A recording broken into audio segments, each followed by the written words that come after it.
उत्तर प्रदेश के बागपत से आज एक ऐसी खबर सामने आई है जिसने दहेज प्रथा के खिलाफ पूरे देश में एक नई उम्मीद जगा दी है। एक सगाई समारोह, लेकिन सिर्फ सगाई नहीं, समाज को झकझोर देने वाला साहस, एक ऐसा फैसला जिसकी जितनी तारीफ की जाए उतनी कम। चलिए आपको ले चलते हैं उस समारोह में जहां 21 लाख का दहेज नहीं बल्कि 21 लाख की सोच लौटाई गई। बागपत के बड़ौद कस्बे में शुक्रवार को फाजिदपुर स्थित द ग्रैंड पैलेस रिसोर्ट बेहद खास अवसर का साक्षी बन रहा था। फूलों से सजी रोशनी, मेहमानों की भीड़ और खुशियों का माहौल, लेकिन इस चमक धमक के बीच एक ऐसा पल आने वाला था जिसे शायद ही किसी ने अंदाजा में सोचा होगा। दिव्या रक्षित की सगाई, और परंपरा के रूप में दिव्या के पिता ओमवीर सिंह ने रक्षित को 21 लाख रुपए का चेक सौंपा। सबने तालियां बजाई, कैमरे चमक उठे, लेकिन अगले ही पल पूरा माहौल बदल गया। सिर्फ 27 साल की रक्षित राणा ने भीड़ के बीच खड़े होकर विनम्रता से उस चेक को लौटा दिया। भावनाओं से भरी आवाज में वे बोले, मैंने बचपन से ही दहेज को एक अभिशाप की तरह पढ़ा है। मेरे संस्कार, मेरी शिक्षा मुझे दहेज लेने के लिए इजाजत नहीं देती है।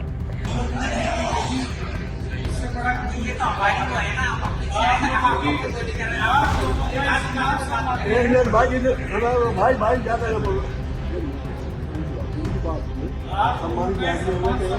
अपना जवाब दीजिए। ये सिर्फ दो बच्चों का मिलन नहीं है, दो परिवारों का मिलन है। और हमारे समाज में और हमारी संस्कृति में परंपरा है कि रिश्ते जन्मों तक चलते हैं। तो ये बेटी अब हमारे परिवार का हिस्सा बन गई है। तो ईश्वर की कृपा से, आप सबकी दुआओं से परिवार में सब लोग शिक्षित हैं, सब लोग रोजगार पे भी हैं। और अगर पढ़े लिखे लोग ऐसा करेंगे तो अच्छा, ये अच्छी परंपरा नहीं होगी। जी, हम आपके हाथ जोड़ते हैं। अगर बदलाव चाहिए तो शुरुआत हम जैसे युवाओं को ही करनी होगी। मंच पर बैठे बुजुर्ग चुप हो गए, महिलाएं भावुक उठी हुई और पूरे हॉल में बस एक ही बात गूंज रही थी, आज इस युवा ने सचमुच समाज के श्रम को चुनौती दी थी। कार्यक्रम का एक वीडियो वायरल भी हुआ जिसमें रक्षित के परिजन हाथ जोड़कर कहते दिखते हैं कि आपने अपनी बेटी जैसे सम्मान हमें देने की सोची, इससे बड़ा उपहार भला क्या होगा।